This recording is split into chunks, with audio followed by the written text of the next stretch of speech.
Olá, gente, professor Marcos Domingues, professor de arte, e a gente vai finalizar nesse módulo, né, nossa primeira revisão para o vestibulando, para o Enem, né, deixar claro que a gente tem bem mais assunto, mais trabalhado, bastante aula sobre vanguardas europeias lá na plataforma Gonçalves Dias. Aonde, professor? Corre lá no Instagram, segue a gente, curte, vê todas as dicas que estão lá para que você possa facilitar esse seu processo de estudo. E mais ainda, lá no canal no YouTube, nossa, gente, tem muita coisa, corre lá que tem muita coisa. Falando sobre vanguardas europeias, assunto que se joga do avião, sem paraquedas e despenca, cai no Enem todos os anos. Seja uma questão sobre cubismo, expressionismo, surrealismo ou, nesse caso, dadaísmo também, ou sobre, nesse caso, futurismo. Então, para a gente poder entender futurismo, eu vou mostrar algumas imagens e a gente vai falar sobre esta vanguarda em particular. Texto 1. Eu vou mostrar duas coisas aqui para a gente ir e voltar. Texto 1 e texto 2. É comum, eu já vi a dificuldade de alguns alunos fazerem interpretação disso. É comum você encontrar no Enem, na prova de linguagens e códigos, não só relacionados à arte, a seguinte situação. Texto 1, uma imagem. Texto 2, um texto escrito mesmo. Mas, professor, como é que isto é uma imagem e um texto?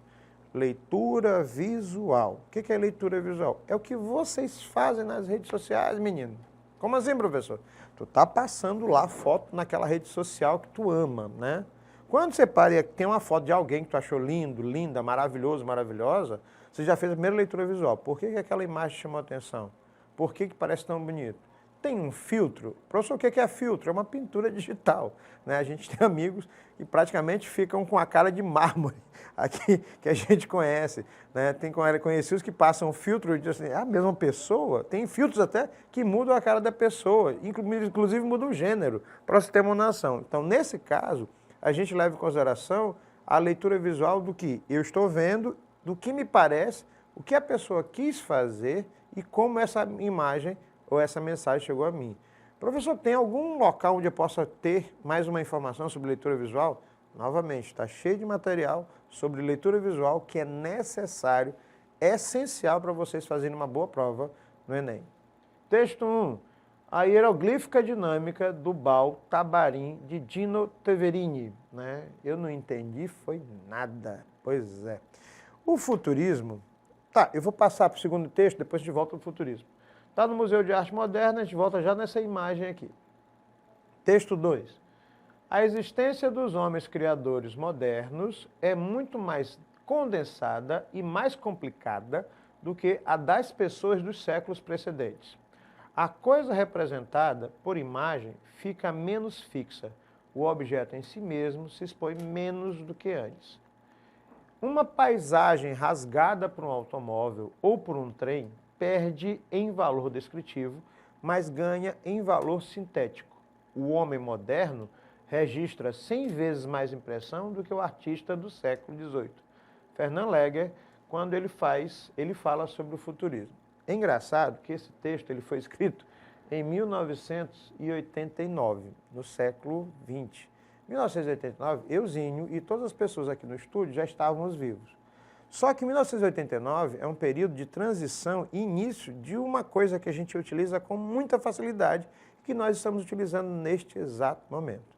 A tecnologia da internet e de outras transmissões com mensagens numa velocidade incrível. Nós somos de uma geração, pelo menos a minha, onde as pessoas conversavam muito ao telefone, onde as pessoas não colocavam o áudio na velocidade 2 para se ouvir com nível de ansiedade e de velocidade, onde a velocidade era relacionada só a carros, como neste período do futurismo. Só que as pessoas hoje vivem numa ansiedade tão grande que se esses artistas conseguissem prever o que ia acontecer no século XXI, talvez eles entendessem o conceito do futurismo bem mais específico no século XX. Professor, eu ainda não sei onde o senhor quer chegar. Bom, o futurismo, que é uma das vanguardas europeias, é um movimento, como o nome diz, prevê que no século XX, o mundo começa a ir mais rápido fisicamente, que ele parece uma explosão gigantesca, onde tudo se espalha rapidamente. E como é que eles têm essa referência? Por quê? Porque as máquinas, e ele cita bem aqui, um automóvel, um trem, as máquinas começam a deixar isso claro.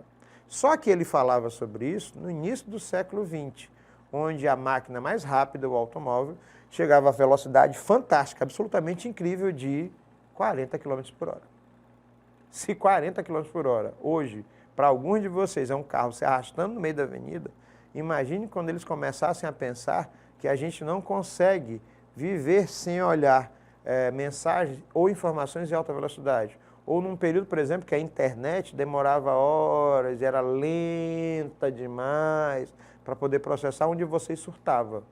Ou mais ainda, que depois dos anos 50 e 60, a quantidade de informações ia ser passada numa velocidade incrível com o advento e a popularização de um mecanismo chamado televisão. Ou mais ainda, que no século XXI, que nós estamos vivendo, 2023, a gente acha que tudo tem que vir numa velocidade incrível, e a gente tem uma velocidade incrível e uma quantidade absurda de informações para processar. Eu acabei de escrever o conceito que os italianos do futurismo começaram a perceber, né? A vanguarda europeia, evidenciada pela obra e pelo texto, expressa ideais da estética do futurismo baseado nos valores da vida moderna. E a gente, quando começa a fazer comparação sobre isso, a gente começa a pensar que os futuristas praticamente preconizaram o que ia acontecer na segunda metade do século XX e no século XXI, e mais ainda o que vem pela frente. Se a minha geração passou por esse processo de transição, algumas gerações ainda estão nessa fase de adaptação com a velocidade de tudo e todas as informações, inclusive estas que a gente está passando agora pela internet para vocês e com vocês, imagine, né, o que vai acontecer nos próximos anos, nos próximos séculos, onde as coisas, ou a gente vai num ponto mais rápido, que os futuristas preconizaram, ou a gente faz um processo de retrocesso. Mas aí, nesse caso, é se pensar uma coisa certa, a arte vai estar presente para poder retratar, repensar, questionar isso. Por quê? As pinturas do futurismo eram como se fossem um carro, veloz da época no caso, passando e espalhando tinta em alta velocidade. Ou uma explosão de uma estátua, de uma escultura, né, se espalhando como se fosse vento em alta velocidade. E aí, o futurismo vai dar origem a outras vanguardas, outros pensamentos, entre eles a pintura metafísica, que cria um conceito entre o futurismo e o surrealismo, né, com ambientes insólitos, vazios, sombras, um conceito meio sonho, meio depressão, já pega um pouco ali do expressionismo, mas com a visão que eles têm de como seriam as cidades. Me lembra alguns filmes que eu assisti, né? Toda vez que eu falo sobre isso, eu lembro de um filme com uma sequência chamado Matrix, ou Matrix, onde os lugares são solitários, os objetos são manequins, as pessoas já não existem e a vida é praticamente vazia. Ou movimentos mais contemporâneos, como a liberdade de pensamento, como é o caso do neoplasticismo, que é uma vertente do abstracionismo chamado de abstracionismo geométrico. Essas vanguardas, elas nascem a partir da liberdade que o dadaísmo, o futurismo e outras vanguardas, como o surrealismo, começam a repensar, começam a criar novos conceitos que vão dar origem a uma manifestação chamada de arte contemporânea. Eu vou deixar vocês aqui com essa visão do abstracionismo geométrico ou neoplasticismo da obra de Piet Mondrian, que é uma obra que começou com um conceito geométrico e hoje tem um conceito comercial. E aí, gente, a gente tem uma série de interpretações e possibilidades no futuro ou nos futuros que vão vir e que já vieram depois deste estilo. Professor Marcos Damias, professor de arte. Um abraço. Fui.